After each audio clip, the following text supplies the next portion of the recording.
और तुलसी की पत्ती को क्यों नहीं चबाना चाहिए, मुंह में क्यों नहीं रखना चाहिए, वो भी पूछा उन्होंने। फैक्चुअल चीज़ें बहुत पूछी जा रही हैं, बहुत ज़्यादा पूछी जा रही हैं। इवन मुझसे पहले एक लड़की, वो तो रोने भी लगी थी, उससे बहुत ज़्यादा ग्रिल कर दिया फैक्ट पूछ। प्रीलिम्स का एक ही ब्रह्मास्त्र है, आप जो चीज़ें पढ़ी हुई हैं अब तक आपने, अब आप उनको रिवीजन उनका करिएगा। हेलो दोस्तों, नमस्कार। मेरा नाम है विभांशु। स्वागत है आप सभी का हमारे एक और नए वीडियो में। दोस्तों, हम इस समय उत्तर प्रदेश लोक सेवा आयोग प्रयागराज भवन के सामने खड़े हैं और यहाँ पर अभी यूपी पीसीएस 2022 का इंटरव्यू चल रहा है। अभी सर इंटरव्यू देख के आ रहे हैं और इनसे जानेंगे किस तरीके से क्वेश्चन पूछे जा रहे हैं और वहाँ का माहौल किस तरीके से। सर, इंटरव्यू आपका कैसा रहा? अच्छा रहा। सर, आपका नाम और थोड़ा अपने एजुकेशनल बैकग्राउंड थोड़ा। मेरा नाम अर्पित कटियार है और कन्नौज जिले से हूँ। मैंने स्नातक किया हुआ है और स्नातक में मेरे विषय जूलॉजी बॉटनी थे। अभी मैं भूगोल से सिविल सर्विसेज दे रहा हूँ। सर, इस बार आपका कौन सा अटेम्प्ट था सर? ये मेरा थर्ड अटेम्प्ट और थर्ड इंटरव्यू है। आप लगातार तीनों बार आप हाँ, 3 बार। तो इसके पहले मतलब आपको क्या लग रहा है, कहाँ पर मतलब चूक हो रही थी जिसकी वजह से मतलब 2 अटेम्प्ट नहीं हो सकते? पिछला वाले अटेम्प्ट में मेरे कुछ क्वेश्चन जीएस में छूट गए थे और इसकी वजह से शायद नहीं हो पाया था। इस बार कुछ छूटा नहीं है, तो उम्मीद है, आशा है कि इस बार हो सकता। सर, अभी आप इंटरव्यू दे के आ रहे हैं तो वहाँ का अंदर का माहौल किस तरीके से था? माहौल बहुत ही अच्छा था, बहुत ही कोऑपरेट करते हैं आपके साथ में और प्रेशर तो जाहिर सी बातें देते ही हैं थोड़ा सा। तो सर, जैसे कि अभी आप लगातार 3 बार इंटरव्यू दिए तो मतलब कहीं ना कहीं तो आपको एक्सपीरियंस रहा होगा। तो जैसे कि जब आप बोर्ड में अंदर में प्रवेश करते होंगे तो थोड़ा मतलब धड़कन बढ़ी रहती है, तो क्या मतलब आप उसको कैसे सही? कुछ नहीं, बस आपको ये सोचना होता है कि कुछ पढ़े लिखे, कुछ उच्चाधिकारी या आपके पिताजी की उम्र के लोगों से आपको बात करनी है, सभ्य लोगों से। बस यही सोच के आप एंटर होइए, फिर आपको डर नहीं लगेगा। लेकिन अगर आप ये सोचेंगे कि मैं इंटरव्यू देने जा रहा हूँ, पता नहीं क्या क्या पूछेंगे, फिर डर लगता है वहाँ पे। तो क्वेश्चंस वगैरह मतलब क्या पूछा गया वहाँ पे, थोड़ा बताइए। क्वेश्चन में सबसे, चूँकि मेरा स्नातक जो रहा है वो जूलॉजी बॉटनी से था, तो जूलॉजी बॉटनी से काफ़ी प्रश्न पूछे उन्होंने। जैसे प्रकाश संश्लेषण की क्रिया के बारे में पूछा और साथ ही ये भी पूछा कि कौन सा पौधा 24 घंटे ऑक्सीजन देता है और तुलसी की पत्ती को क्यों नहीं चबाना चाहिए, मुंह में क्यों नहीं रखना चाहिए, वो भी पूछा उन्होंने। इसके बाद में जीएम क्रॉप्स के बारे में पूछा, आप एसडीएम बनकर के जीएम क्रॉप्स को कैसे उसका प्रयोग को बढ़ावा देंगे। नील नदी का जो मिस्र का वरदान किसको कहा जाता है, जब मैंने आंसर दिया नील नदी, तो वहाँ से काफ़ी क्वेश्चन थे। नील नदी कहाँ से निकलती है, क्यों इसको वरदान कहते हैं। मेन चीज़ उनका था कि वरदान क्यों कहा जाता है, वो ये जानना चाहते थे। चीन से लगे हुए देशों की सीमाएं पूछी। ओडीओपी पेंशन के, ओडीओपी जो स्कीम है, सरकार की योजना है, उसके बारे में पूछा और ओडीओपी को एज ए एसडीएम आप कैसे बढ़ावा देंगे, ये भी पूछा। साथ ही साथ वाराणसी, सीतापुर, प्रयागराज, इनके जो ओडीओपी जो प्रोडक्ट हैं उनके बारे में पूछा था। ये सारे और भी कुछ क्वेश्चंस अगर आप रिकॉल कर पा रहे हैं तो। और भूगोल से ही ज़्यादा, भूगोल, हाँ, अक्षांश और देशांतर के बारे में पूछा था कि अक्षांश और देशांतर का मतलब क्या महत्व है, इनको क्यों बनाया गया, ये सब चीज़ें पूछी थी उन्होंने। और साथ ही जो पूर्वी अफ्रीकन तट है उससे लगने वाले जो देश हैं उनके बारे में पूछा था। जैसे कि अभी यूपी पीसीएस, यूपी का स्पेशल कुछ पूछा गया था या फिर आपके डिस्ट्रिक्ट का? सर, यूपी से ओडीओपी के बारे में ही पूछा है और साथ ही साथ ये पूछा था कि इसको आप कैसे बढ़ावा देंगे। ओडीओपी डिस्ट्रिक्ट से आपके कुछ नहीं, डिस्ट्रिक्ट का वो उन्हें पता नहीं होता है, तो डिस्ट्रिक्ट का कुछ ना तो पूछते हैं और ना ही उन्हें पता होता है। आप लगातार तीसरी बार यहाँ इंटरव्यू दे रहे हैं तो प्रीलिम्स के बारे में तो मतलब काफ़ी अच्छी जानकारी आपको होगी, तो थोड़ा हमारे व्यूअर्स को बताइए कि प्रीलिम्स का एग्ज़ाम अभी आने वाला है, किस तरीके से आने वाले समय में किस तरीके की रणनीति उनको करनी चाहिए। प्रीलिम्स का एक ही ब्रह्मास्त्र है, आप जो चीज़ें पढ़ी हुई हैं अब तक आपने, अब आप उनको रिवीजन उनका करिएगा और घटना चक्र प्रकाशन की जो पूर्वावलोकन है आप उसको ज़रूर पढ़िएगा। कम से कम 2 रीडिंग्स लीजिएगा उसकी और करेंट अफेयर्स पे फोकस करिएगा। करेंट अफेयर जैसे बहुत बड़े बड़े न्यूज़पेपर मत पढ़िएगा, क्यों, और जैसे कि उत्कर्ष जो कि जो फूल पत्ती वाली क्लास है उसकी जो मैगज़ीन आती है वो आप ज़रूर करिएगा। साथ ही साथ जो घटनासार की अर्धवार्षिकी, वार्षिकी आती है उसको कर लीजिएगा। और इसके बाद आप जो दृष्टि की, जिसमें बड़ी सी आँख बनी होती है, वो वाली जो आती है उसको ज़रूर पढ़िएगा और करंट पे फोकस करिएगा। और साथ ही साथ संविधान, विज्ञान और भूगोल, इन चीज़ों को आप अच्छे से करिएगा।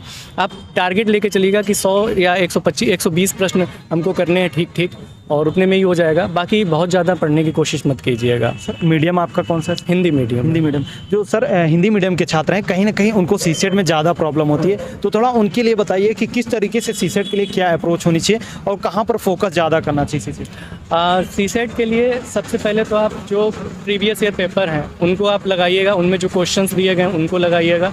रीजनिंग पे फोकस कर लीजिए थोड़ा सा, हिंदी रिवीजन कर लीजिए, हिंदी ग्रामर को हाई स्कूल तक की तैयार कर लीजिए और हाई स्कूल तक की ही इंग्लिश तैयार कर लीजिए आप।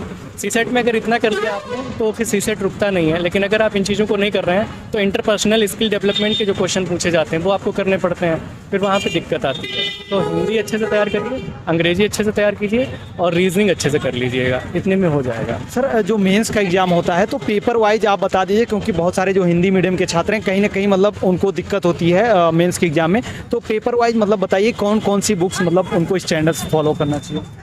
जैसे एथिक्स का जो है जीएस का 4th पेपर है एथिक्स का, तो उसके लिए मैंने जो पतंजलि आईएएस है इसके वीडियोस किए हुए थे, तो सॉरी पतंजलि आईएएस के नोट्स किए हुए हैं, और साथ ही साथ मैंने क्रैश कोर्स लिया था दृष्टि का, उसमें विकास देवी कीर्ति सर ने कुछ पढ़ाया था, वहाँ से मैंने किया हुआ था।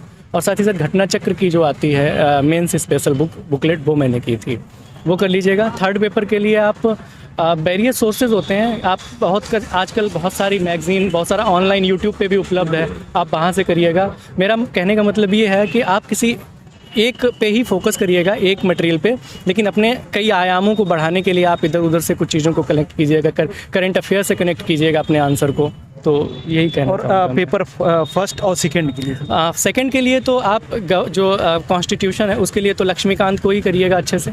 गवर्नेंस के जो टॉपिक्स हैं उसके लिए आप विजन आईएएस की बुकलेट है, आप उससे कर लीजिएगा, जैसे गुड गवर्नेंस हुआ या जो सिटीजन चार्टर हुआ, इस तरह के जो टॉपिक हैं उनको विजन आईएएस के बुकलेट से कर लीजिएगा या यूट्यूब से कर लीजिएगा।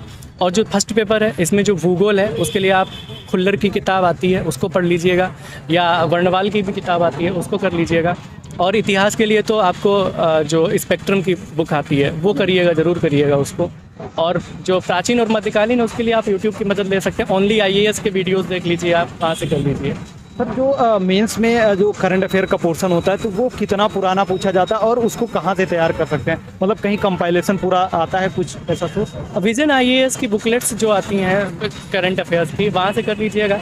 लेकिन मेंस में ज़्यादातर जो करंट होता है वो किसी सरकार की पॉलिसी को लेकर के ही पूछा जाता है, योजनाएं ज़्यादा पूछी जाती हैं। जैसे 22 में अभी उमंग योजना को पूछा गया था, गति शक्ति मिशन को, गति शक्ति जो योजना है मिशन है उसको पूछा गया था, प्रधानमंत्री कौशल विकास योजना को पूछा गया था।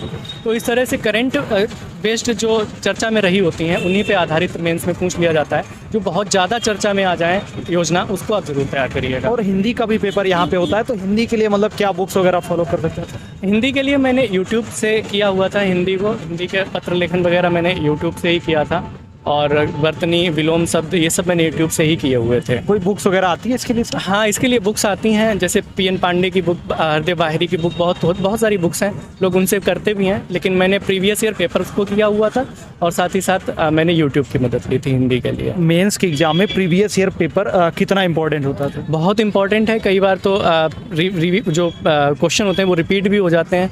तो आप जो प्रीवियस ईयर पेपर्स हैं उनको ज़रूर अच्छे से तैयार कीजिएगा। वहाँ पे क्वेश्चन किस तरह से पूछे जाते हैं आपकी ये अंडरस्टैंडिंग डेवलप होगी, क्वेश्चन का फॉर्मेट आपका क्या रहना चाहिए आंसर लिखते समय, आपकी ये डेवलप होगी। तो प्रीवियस ईयर पेपर ज़रूरी होता है। इंटरव्यू के लिए कुछ सजेशन देना चाहें कि इंटरव्यू के लिए मतलब यदि आप तैयारी कर रहे हैं तो उस दौरान मतलब किन किन चीज़ों का ध्यान रखना चाहिए ताकि मतलब इंटरव्यू में जाके आपको कोई दिक्कत ना हो?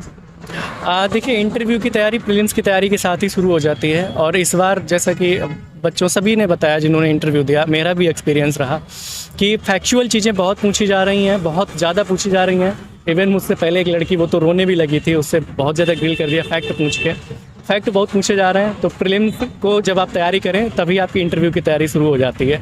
कई बार वो सिचुएशन भी देते हैं, वो आपके मेंस लेवल का होता है, लेकिन फैक्ट बहुत अच्छे से तैयार कीजिएगा अगर आप पीसीएस का इंटरव्यू देने आ रहे हैं। लेकिन डरिए नहीं, क्योंकि प्रीलिम्स और मेंस में ही वो आपका सारा ज्ञान चेक कर चुके होते हैं, इसलिए डरना नहीं होता है आपको।